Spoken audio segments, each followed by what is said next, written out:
ఒకే ఒక మోనిపల్. ఈ రోజు నేను ప్రశ్నిస్తున్నా కొండా సురేఖ అక్క గారికి, కొండ మురళి గారికి, ఎందుకు ఈ పరిస్థితి రావడానికి కారణం ఏంటి అని అంటే, మీరంటే ఒక మంచి వ్యక్తి మనకి ఇక్కడ వచ్చిండు, మాకు బాగా పనిచేస్తాడు, మేము చాలా మందికి మా వాడలు కానీ మిగతా వాళ్ళకి అందరికి మేము పని చేయాలని మేము అనుకున్నాం. కానీ ఈ రోజు మాకే పని చేయట్లేదు. మా కిందకున్న కార్యకర్తలు అడుగుతున్నారు. ఈ రోజు మేము వాడలో పోయి ఎవరికి ముఖం చూపెట్టుకోవాలి? మేము అక్కడ పోయి బతిరాడి ఒక్కొక్కరిని కాళ్ళు పట్టుకొని మిమ్మల్ని గెలిపేయడం జరిగింది. ఈ రోజు నేను ఛాలెంజ్ చేస్తున్నా, 130 బూత్ ఈ గత 30 సంవత్సరాల నుంచి కరాటే ప్రభాకర్ ఎట్లా చెప్తే అట్లా నడిచింది. అక్కడ 30 సంవత్సరాల నుంచి మీరు ఎలక్షన్ బయోడేటా తీసుకోండి. ఆ బయోడేటాలో 130 బూత్ల కాంగ్రెస్ తప్ప వేరే వాళ్ళకు ఓట్లు వేయలేదు.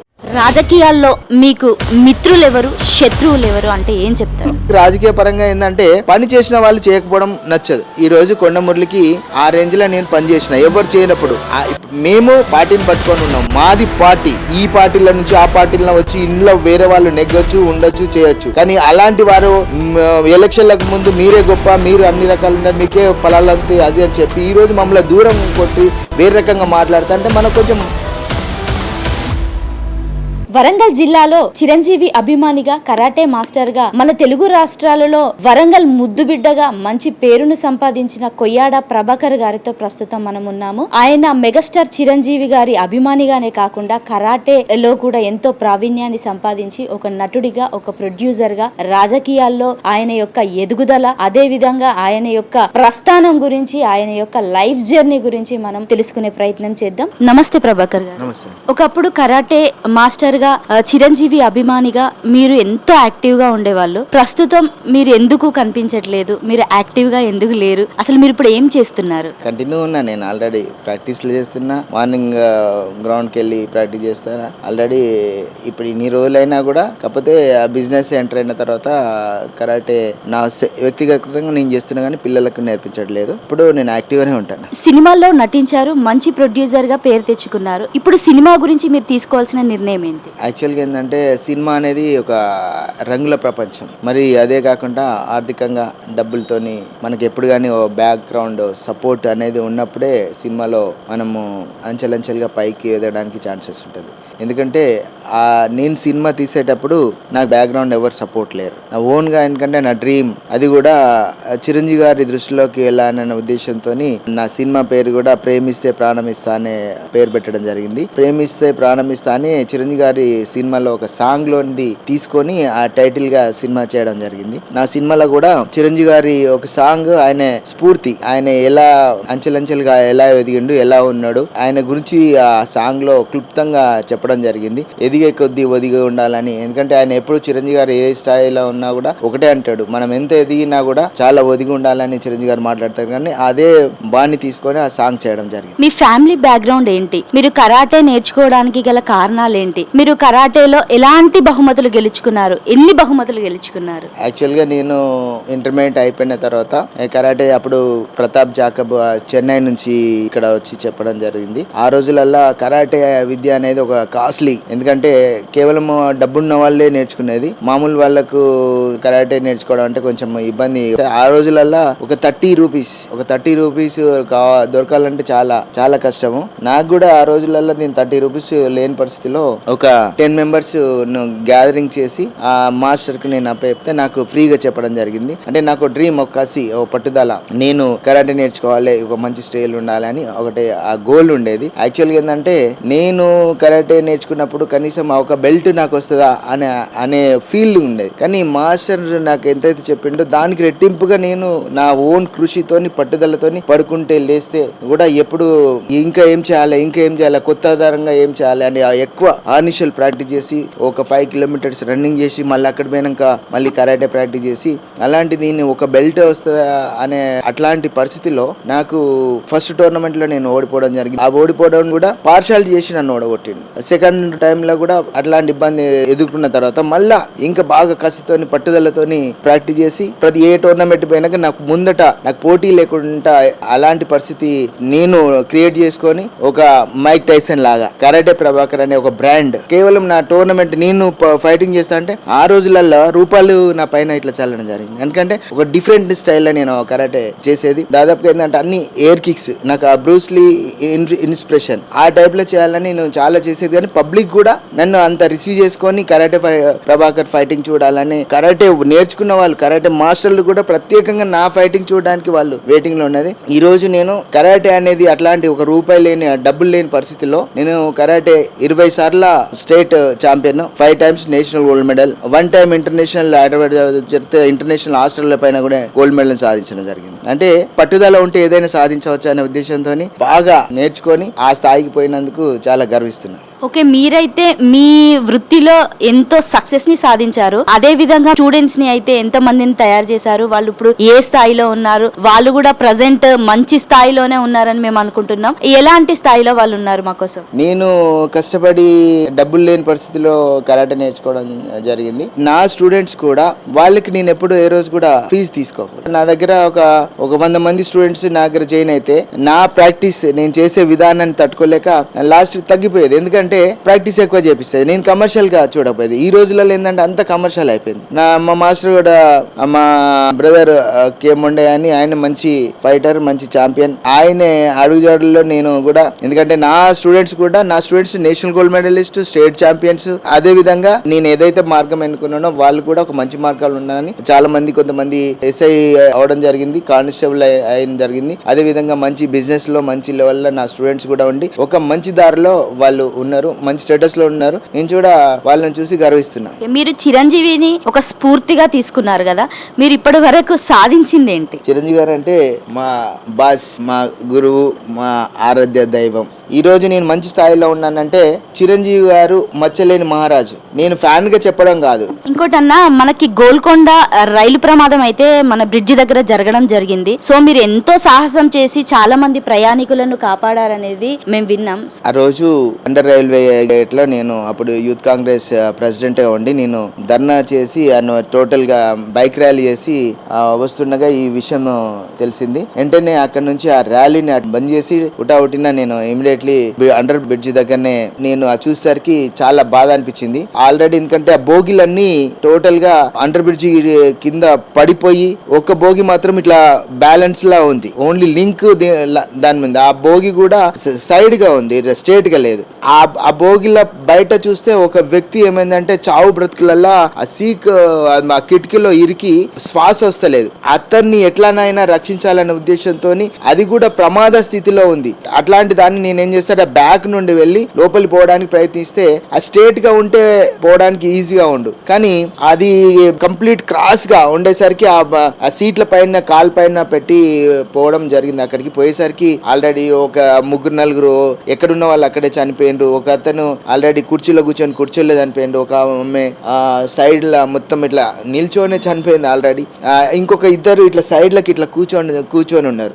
ఇట్లా మనలాగా ఇట్లా కూర్చొని ఉండి వాళ్ళకు మాట్లాడుకుంటాం. మేము రైలు బోగిలకు ఎవరు ఎక్కలే. నేను పోయేసరికి అన్న మమ్మల్ని కాపాడి అంటే నా ఒక్కని వల్ల కావట్లేదు. ఇంత సైడ్ లకు అప్పుడు ఆ పోలీసు వాళ్ళు ఆ బందోబస్తు అంటున్నారు, కానీ వాళ్ళు కూడా సాహసించలే. తర్వాత మెల్లమెల్లగా ఒకరిద్దరు ఎక్కడం జరిగింది. అప్పుడు సుమతి మేడం గారు కూడా చాలా ధైర్య సాహసాలు చేసి ఆ పైన ఎక్కడెక్కడ ఉందని ఆ పైకి ట్రైన్ ఎక్కి అదంతా చూడడం జరిగింది. ఆమె హెల్ప్ ని కూడా మనం తీసుకొని మళ్ళీ లోపలికి 2-3 పోలీసులు వచ్చిన తర్వాత వీళ్ళిద్దరిని రక్షించి, మేమేమో కామన్ గా ఇట్లా కూర్చొని ఉన్నారు, వాళ్ళు బాగానే ఉన్నారు అనుకున్నాం. ఆ పై అన్ని తొలగేసరికి వాళ్ళకి ఆల్రెడీ 2 కాళ్ళు లోపల పోయి ఉన్నాయి. అరే మీ కాళ్ళు ఇరిగిపోయినాయి అంటే వాళ్ళకి అప్పటి వరకు స్పృహ లేదు. మీ ఇద్దరి మీ పాయింటేనా, ఈ కింద ఉందని మీ కాలే కదా. అప్పటికప్పుడు ఆ ఫీల్ వాళ్ళకి కొంచెం కలిగింది. ఆ తీసేసరికి ఆ ఇద్దరికి 2 కాళ్ళు కూడా లేవు. అంటే అలాంటి వాళ్ళని మెల్లమెల్లగా తీసి స్ట్రెచర్ పైన హాస్పిటల్ భాస్కర్ రావు సిఐ గారు, వేరే కొంతమంది సిఐలు, ఎస్ఐలు వాళ్ళందరూ కూడా వాళ్ళతో పాటుగా నేను అదే బోగిలో ఒక జస్ట్ 3-4 మెంబర్స్ ఉన్నారు. అదే కాకుండా అయితే ఫస్ట్ ఎవరైతే నేను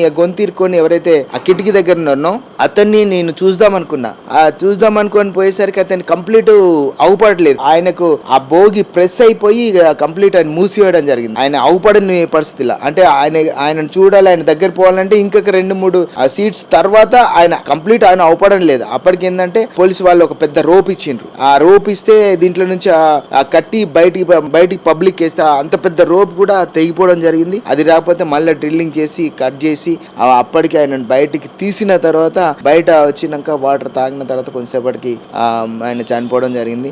నిజంగా ఆ రోజు చాలా బాధపడ్డాం. ఎందుకంటే నేను అప్పటికి ఆ పబ్లిక్ నుంచి వాళ్ళందరినీ తీసిన తర్వాత నేను పబ్లిక్ లో నడుచుకుంటూ వెళ్తే నేను కూడా యాక్సిడెంట్ లో ఉన్నారని చాలా మంది అనుకున్నారు. ఎందుకంటే నాకు ఫస్ట్ నుంచి నాకు ఏంటంటే ఎక్కడైనా ఆపద జరిగిందంటే ఇమ్మీడియట్లీ మనం అక్కడ ఉండాలి, ఆ సేవ్ చేయాలి ఎవరికైనా అనేది చిన్నప్పటి నుంచి నేను చదువుకున్నప్పుడు టీచర్స్ చెప్తే ఆ ఫీలింగ్ నాకుండే. అదే ఫీలింగ్ తోనే నేను సిచ్యువేషన్ కూడా ఘోరమైన పరిస్థితిలో ఉన్నదాన్ని కూడా చావడానికైనా ఏం వెనకాడకుండా భయపడకుండా ఒకళ్ళని రక్షించాలనే ఉద్దేశంతో పోవడం జరిగింది. ఎందుకంటే ఎప్పటికైనా మానవ సేవే మాధవ సేవ. ముఖ్యంగా ఏంటంటే చిరంజీవి గారిని అడుగుజాడల్లో నడవాలి, ఒక మంచి పేరు రావాలని నాకు మాకు చెప్పిన మెయిన్ థింగ్ అంటే మాకు కరాటే ఒకటి. చిరంజీవి గారికి నేను ఏదైతే మంచి పనులు చేస్తానో అప్పుడు ఆయన గుర్తిస్తాడని ఫీల్ తోని ఉన్నా కాబట్టి నేను కంటిన్యూగా ఆయన బాటలో చివరికి కట్టే కాళ్ళ వరకు చిరంజీవి గారితోనే ఉంటాం అని నేను గర్వంగా చెప్తున్నా. రాజకీయ జీవితానికి వస్తే ఇప్పుడున్న రాజకీయ పరిస్థితుల్లో మీ స్థానం ఏంటి? రాజకీయ జీవితం అంటే నేను రాజకీయంలో ముందుకు పోవాలంటే నేను ఎప్పుడో నేను 20 years కింద ఆల్రెడీ నేను యూత్ కాంగ్రెస్ ప్రెసిడెంట్ చేసిన. ఇప్పుడున్న స్థానిక హన్మకొండ ఎమ్మెల్యే ఆయన జిల్లా అధ్యక్షులు ఉన్నప్పుడు నేను టౌన్ అధ్యక్షులు ఉన్నా. అయితే రాజకీయం అనేది ఇప్పుడున్న ప్రెసిడెంట్ పొజిషన్ లో కుళ్ళు పట్టిపోయింది. అందుకే నేను ఎదగలేకపోయినా. ఎందుకంటే అప్పుడున్న ప్రెసిడెంట్ పొజిషన్ లో ఒక రోజు నాకు కార్పొరేట్ టికెట్ వచ్చినప్పుడు ఇదే కొండమురళి నన్ను డ్రాప్ చేయించడం, బ్రదర్ మనోడు టికెట్ వదిలిపెట్టావంటే ఆయన మాట మీద ఆయన మీద గౌరవంతో నేను అప్పుడు ఒక రోజు టికెట్ వదిలిపెట్టడం జరిగింది. కేవలం 1 రూపీ కూడా తీసుకోలే. నేను గర్వంగా చెప్తున్నా, ఎవరు కానీ 1 రూపాయి ఎవరి దగ్గర తీసుకున్నట్టయితే నేను దేనికంటే దానికి ఛాలెంజ్ చేస్తా. ఎందుకంటే వాళ్ళు నన్ను స్వార్థంగా వాడుకున్నారు. వాళ్ళు వాడుకొని మొన్న రీసెంట్లీ కూడా ఇదే కొండమురళి గారు మా ఇంటికి వచ్చి నువ్వు చాలా యాక్టివ్, చాలా బాగా పనిచేస్తున్నావు, మా ఎలక్షన్ లో కూడా చాలా చేసినావు, నీకు ఆల్రెడీ నీకు బుగ్గ కార్ ఇస్తా అది దాన్ని ఆయన వాళ్ళ బిడ్డ మీద ప్రమాణం చేసి చెప్పడం జరిగింది. ఈ నాయకులు అంత పెద్ద పేరున్న నాయకులు మాట ఎందుకు తప్పుతారని నేను వాళ్ళని క్వశ్చన్ వేస్తున్నా. ఎందుకంటే కొండమురళికి మాట తప్పడు మడమ తిప్పడు అనే పేరున్నది. అలాంటి నాయకుడే మాట తప్పితే మామూలు కార్యకర్తలు ఏంది? ఇకనైనా నేను చెప్పేది ఏంటంటే వాళ్ళకి నేను హెచ్చరిక కాదు, ముఖ్యంగా ఏంటంటే ఎవరైతే కష్టపడి ఆ పని చేసి ఒక పార్టీ కోసం మానుషాలు పని చేసిన వాళ్ళకు మీరు ఎప్పుడు అండదండలు ఉండాలి, వాళ్ళు ఎప్పుడు వాళ్ళకు ఉండాలి. కానీ పనికిరాని చెత్తన వేస్ట్ వాళ్ళకు రౌడీలకు గుండాలకు పక్కన పెట్టుకొని నిజమైన కార్యకర్తలు గత 10-20 సంవత్సరాల నుంచి జెండా పట్టుకొని జెండా మోసి పోలీస్ స్టేషన్ల పాలై వాళ్ళందరినీ మీరు పక్క పెట్టడం మాకు సహిస్తలేదు. ఎందుకంటే మీరు మాకు వ్యతిరేకం కాదు, కానీ ఒక టైంలో మీ అవసరానికి గొప్ప వాళ్ళు అన్నారు, మేము అవసరం తప్పితే మేమెవరు అన్నాను. కానీ అది మంచి పద్ధతి కాదు. ఇకనైనా మీరు కళ్ళు తెరిచి ఎవరు మంచోళ్ళు ఎవరు చెడ్డోళ్ళు అని తెలుసుకోవాల్సిందిగా నేను విజ్ఞప్తి చేస్తున్నా. వరంగల్ ఈస్ట్ లో జరుగుతున్న వైరం గురించి మీరు ఏం చెప్తారు? ఈస్ట్ లో వైరం అంటే గత 10 సంవత్సరాల నుంచి కాంగ్రెస్ పార్టీని పట్టుకొని ఆర్నిషల్ను కాంగ్రెస్ పార్టీ మాకు జీవము, ఏదైనా కూడా ఆ 3 రంగుల జెండా ఇంపార్టెంట్ అని ఒక ఇంపార్టెంట్ కార్యకర్తలు ఉన్నారు. కానీ ఈ రోజు వాళ్ళను విస్మరించి నిన్న మొన్న వచ్చిన టిఆర్ఎస్ నుంచి బయట నుంచి వచ్చిన ఆయన అనుచరులు, రౌడీలు, గుండాలు, సెటిల్మెంట్లు అలాంటి వాళ్ళని దగ్గర తీసేసరికి ఇప్పుడున్న ప్రజెంట్ పొజిషన్ నిజమైన కార్యకర్తలకు అన్యాయం జరిగింది. దానికి అదే విధంగా ముఖ్యంగా ఏంటంటే మీ అవసరాని కోసము మీతో పార్టీల వాళ్ళను వీళ్ళను మీరు రాండి, మేము అన్ని రకాలు చూసుకుంటామని గద్దెనెక్కిన తర్వాత వాళ్ళందరినీ విమర్శించారు. ఒక 2 వర్గాలుగా ఇప్పుడు చేయడం జరిగింది. యాక్చువల్ గా ఈ కాంగ్రెస్ పార్టీకి వరంగల్లో తిరుగులేదు. అలాంటి దాన్ని ఒక వర్గంగా చేసి ఒకరికే పెత్తనం ఇస్తే ఎవరికైనా బాధ్యత. అంటే ఒక కార్పొరేటర్ కు వాల్యూ లేదు, ఒక మంచి కార్యకర్తకు వాల్యూ లేదు, ఒక గల్లీకి లీడర్ కు వాల్యూ లేదు, ఒకే ఒక మోనిఫల్. ఈ రోజు నేను ప్రశ్నిస్తున్నా కొండా సురేఖ అక్క గారికి, కొండ మురళి గారికి, ఎందుకు ఈ పరిస్థితి రావడానికి కారణం ఏంటి అని అంటే, మీరంటే ఒక మంచి వ్యక్తి మనకి ఇక్కడ వచ్చిండు, మాకు బాగా పనిచేస్తాడు, మేము చాలా మందికి మా వాడలు కానీ మిగతా వాళ్ళకి అందరికి మేము పని చేయాలని మేము అనుకున్నాం. కానీ ఈ రోజు మాకే పని చేయట్లేదు, మా కిందకున్న కార్యకర్తలు అడుగుతున్నారు. ఈ రోజు మేము వాడలో పోయి ఎవరికి ముఖం చూపెట్టుకోవాలి? మేము అక్కడ పోయి బతిరాడి ఒక్కొక్కరిని కాళ్ళు పట్టుకొని మిమ్మల్ని గెలిపేయడం జరిగింది. ఈ రోజు నేను ఛాలెంజ్ చేస్తున్నా, 130 బూత్ ఈ గత 30 సంవత్సరాల నుంచి కరాటే ప్రభాకర్ ఎట్లా చెప్తే అట్లా నడిచింది. అక్కడ 30 సంవత్సరాల నుంచి మీరు ఎలక్షన్ బయోడేటా తీసుకోండి. ఆ బయోడేటాలో 130 బూత్ల కాంగ్రెస్ తప్ప వేరే వాళ్ళకు ఓట్లు వేయలేదు. కేవలం కరాటే ప్రభాకర్ నమ్ముకొని మొన్న మీ ఎలక్షన్ లో కూడా ఆ ఓట్లు ఎన్ని వచ్చినా చూసుకోండి అంటున్నా. రాజకీయాల్లో మీకు మిత్రులు ఎవరు, శత్రువులు ఎవరు అంటే ఏం చెప్తారు? రాజకీయ పరంగా ఎవరికి మిత్రులు శత్రువులు అనే ఉండదు, కానీ సరైన టైంలో సరైన గుర్తింపు రానప్పుడు ఎవరికైనా కర్పం మండి ఇట్లాంటి అడుగుతా అంటారు తప్పకుండా. అది ఏంటంటే అందరు కలిసిపోతారు, ఎవరికి ఎవరు దూరం కాదు, మిత్రులు శత్రువులు అనేది ఏముండదు. మేము కూడా ఏంటంటే మా లోపల ఉన్న బాధ మీకు పని చేసినాం. మా ఇంటికి వస్తే గెలిచిన తర్వాత నా ఏరియాలో ఒక సినిమా యాక్టర్లకు ఎంతైతే తీసుకొస్తారో పువ్వులతోని నడుచుకుంటూ వచ్చేటప్పుడు రెడ్ కార్పెట్ వేసి బీవచ్చంలో ఏమన్నా సన్మానం చెప్పి ఇచ్చి మా అమ్మవారి దగ్గర తీసుకెళ్లి మా అక్కకి సారి పెట్టి ఎన్నో రకాల వాళ్ళకు జైజేలు పరికిన ఆ రోజు మెచ్చుకున్నారు. అంటే మరి ఇప్పుడు ఏమైంది? మేమేం తప్పు చేసినాం? మేమేమైనా తప్పు చేస్తే పత్రికా పకంగా డైరెక్ట్ అడగండి, దానికి మీ సమాధానం చెప్తాం. మీరు ఏ పనిష్మెంట్ వేసినా కూడా దానికి సిద్ధంగా ఉన్నాయని మేము అనుకుంటున్నాం. మీకు లైఫ్ లో జరిగిన ఒక అద్భుతం ఏంటి, జరిగిన అవమానం ఏంటి, దాని వల్ల మీరు బాధపడ్డ సందర్భాలేమి? లైఫ్ లాంగ్ చిరంజీవి గారు main important. Oxygen bank Chiranjeevi గారు ఇక్కడ పెట్టించినప్పుడు దాదాపుగా అన్ని జిల్లాల్లో అన్ని రాష్ట్రాల్లో పెట్టింది. వరంగల్ జిల్లా మొత్తం ఉమ్మడి జిల్లా నాకు అప్పచెప్పడం జరిగింది. ఆ టైంలో నేను అనుకోకుండా రోడ్ పైన కార్లో వెళ్తున్నా సడన్ గా ఫోన్ వచ్చింది చిరంజీవి గారి ఇంటి దగ్గర నుంచి అనగా నేను షాక్ అయ్యి ఎక్కడ పోయాలి ఎట్లా చేయాలి అంటే సైలెంట్ గా ఉండాలని ఉద్దేశిస్తే సౌండ్ వస్తుంది మరి అన్నయ్య బాధపడతాడేమో అని పక్కకి వెళ్ళి అన్ని పోయి ఒక చిరంజీవి మాట్లాడడం జరిగింది. ఆ రోజు చిరంజీవి గారు స్వయంగా అరే నువ్వు చాలా స్పీడ్ రా, నువ్వు ఎందుకంటే నువ్వు ఆక్సిజన్ బ్యాంక్ మనం పెట్టినాం కదా మనకు పేరుతో పాటుగా, ఎందుకంటే నువ్వు జాగ్రత్త, నీ పిల్లలు జాగ్రత్త, ఎందుకంటే నువ్వు అందరిలాగా ఏదో మామూలుగా పోయి చేయవు, నువ్వు చాలా స్పీడ్గా వెళ్ళి అవసరం అంటే వాళ్ళని నువ్వు నీ తాహతో మించి ఇంకా ఎక్కువ చేస్తావు, నాకు నువ్వు చేసిన పనులన్నీ తెలుసు కాబట్టి ముఖ్యంగా నీకు ప్రత్యేకంగా నీకు ఏం చెప్తున్నా అంటే నువ్వు జాగ్రత్త పడుకుంటూ నువ్వు హెల్ప్ చేయి అని ఆ చిరంజీవి గారు మీ పిల్లల కోసం మా కోసం మా కుటుంబం కోసము దాదాపుగా ఒక అర్ధ గంట సేపు చిరంజీవి గారు ఫోన్లో మాట్లాడడం జరిగింది. ఆ రోజు నాకు అద్భుతం.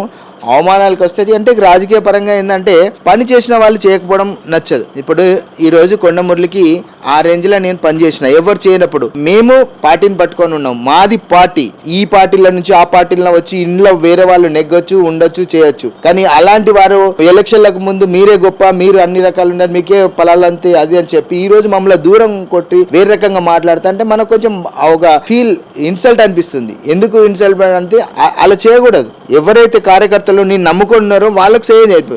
అసలు యాక్చువల్ ఏంటంటే మన రాజకీయ నాయకులు వచ్చి డబ్బులు సంపాదించుకోవడం కాదు, ప్రజలకు సేవ చేయాలి, పేదవాడిని కాపాడుకోవాలి, అలాంటి పేరు తెచ్చుకోవాలి. నేను ఒక ఏంటంటే కొండ మురళి గారికి కొండ సురేఖ గారికి నేను ఒకటి చెప్తున్నా, మీకు మళ్ళీ ఒక ఛాన్స్ వచ్చింది, మళ్ళీ ఒకసారి మళ్ళీ ప్రజలు మిమ్మల్ని వెన్నుకున్నారు. డబ్బులు మీకు అనుకున్న కానీ కోట్ల రూపాయల ఆస్తులు ఉన్నాయి, కానీ ప్రజల లోపలికి వెళ్ళిపోయి ప్రజలను పలకరించి ప్రజల కోసం నేను ఏదంటే అని చేసి ఒక మంచి పేరు తెచ్చుకుంటే జన్మల వాళ్ళని ఎప్పుడు గుర్తించుకుంటారు. కానీ ఈ రౌడీలను గుండ్లాడలను చంపుకుంటే మీకున్న పేరు పోతుంది. ఇప్పుడు మా పేరు పోతుంది, మాతో పాటుగా మీ పేరు పోతుంది. కాబట్టి మీకు ఇకనైనా ఎందుకంటే సేవే మార్గం ప్రేమే లక్ష్యం అని ఆ దిశగా రండి. మీరు ఎవ్వరు మాకు ఎవ్వరు దూరం కాదు, మేము కూడా ఎప్పటికీ ఎవరికైనా మీకోసం పనిచేయడానికి ఉన్నామో. మేమే కాదు మీకున్న ఇప్పుడు రెండో వర్గం అని ఎవరైతున్నో వాళ్ళందరూ కూడా ఒక మంచి అభిప్రాయంతో ఉన్నారు. మీరే అందరినీ దూరం చేసుకుంటున్నారు. ఇక్కడ బసవరా సారయ్య గాని లేకపోతే నరేందర్ గారే గాని ఇంకా రవి గారే గాని ఇంకా కొంత మా టీం ఏ టీంలో అయినా వీళ్ళందరూ మీ టీం. వరంగల్ అంతా ఒక కాంగ్రెసే, వేరే కాదు. ఇవాళ కాకుండా ఎప్పుడైనా కలుస్తారు, కానీ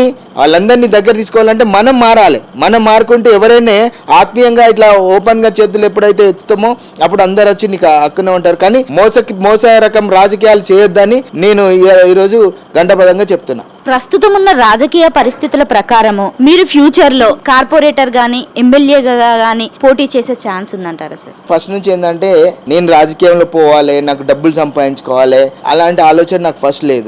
అలాంటి ఆలోచన ఉంటే నేను 20 years బ్యాకే నేను ఆల్రెడీ కొద్దిగా 50 ఓట్లతో నేను పోయినా. అప్పుడు కూడా ఏంటంటే నేను కొంచెం అబద్ధాలు ఆడి వాళ్ళు వీళ్ళని ఇట్లా పోసుకొని నేను పార్టీ ఫండ్ తీసుకోలేదు, ఎవరి దగ్గర అబద్ధాలు ఆడలే, నేను న్యాయబద్ధం గెలిస్తే నేను 10 ఇంకా పక్క వాళ్ళ వాటిలో 2 పనులు చేస్తే నేను 4 పని చేయాలని నాకు తపన. అనవసరంగా పనికిరాని మాటలు చెప్పి ఉంటే ఆ రోజు నేను గెలుస్తూ ఆ రోజు నాకు డైరెక్ట్ డిప్యూటీ మేయర్ ఛాన్సెస్ ఉండే.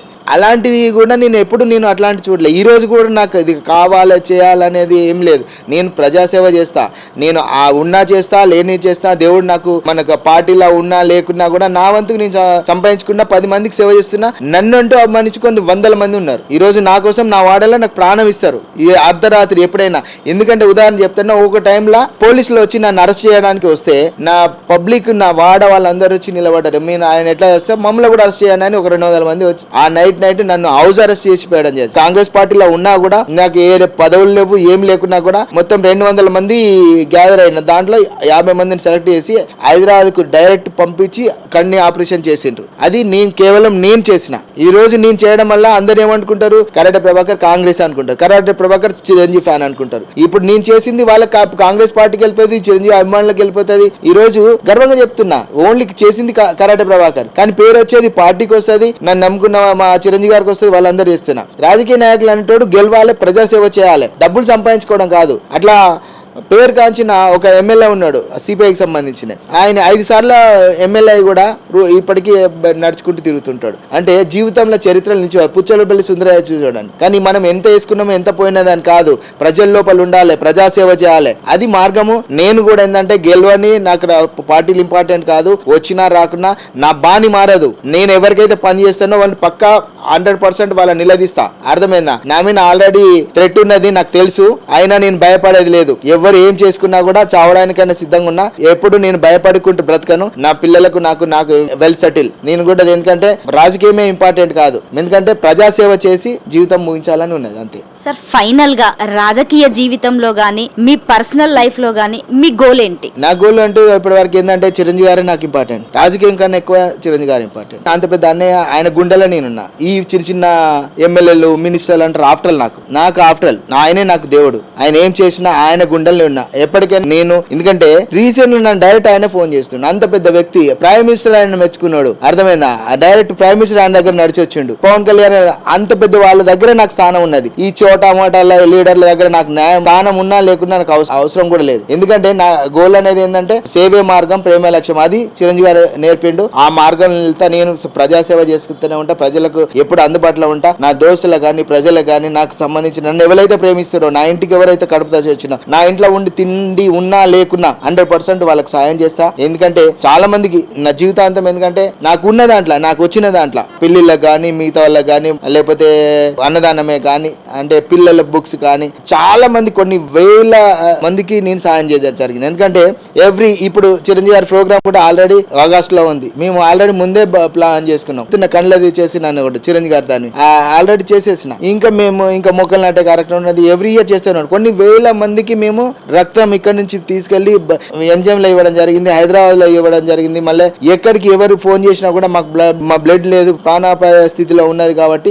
ఇమీడియట్లీ ఒక మనిషిని తీసుకొచ్చి ఇవ్వడం జరిగింది. మేము ఇప్పుడు కూడా చెప్తున్నాం, ఎవరికి రక్తం ఎవరైనా కావాలి, అవసరం ఉంది అని అనుకున్నప్పుడు, వాళ్ళ ఇబ్బందుల్లో ఉన్నప్పుడు చెప్పండి, మీకు తప్పకుండా మేము మేము అందుబాటులో ఉంటాము. ఎప్పుడైనా కూడా లైవ్ లో వచ్చి మీకు ఇవ్వడానికి మేము సిద్ధంగా ఉన్నాం. ఎందుకంటే ఇప్పటివరకు ఎంతో మందికి ఇస్తున్నాం. నాకున్న స్తోమతలో నేను సేవ చేస్తానని చెప్తున్నాను. ఈ రోజు నేను ఎందుకంటే బాబు దానికి లోన్ అయి మాట్లాడడం జరిగింది. ఎందుకంటే నాకు జరిగిన నష్టాలు, నాకు ఆ ఫీల్తో నేను మాట్లాడుతున్నా. నాకు ఎవరు దూరం గారు, అందరి దగ్గరే. కానీ ఇకనైనా నేను చెప్పిన దాన్ని తప్పుగా తీసుకోకుండా అది నిజంగా గుర్తించాలని ప్రార్థిస్తూ సెలవు తీసుకుంటున్నాను. చూశారు కదా కరాటే ప్రభాకర్ గారి లైఫ్ జర్నీ.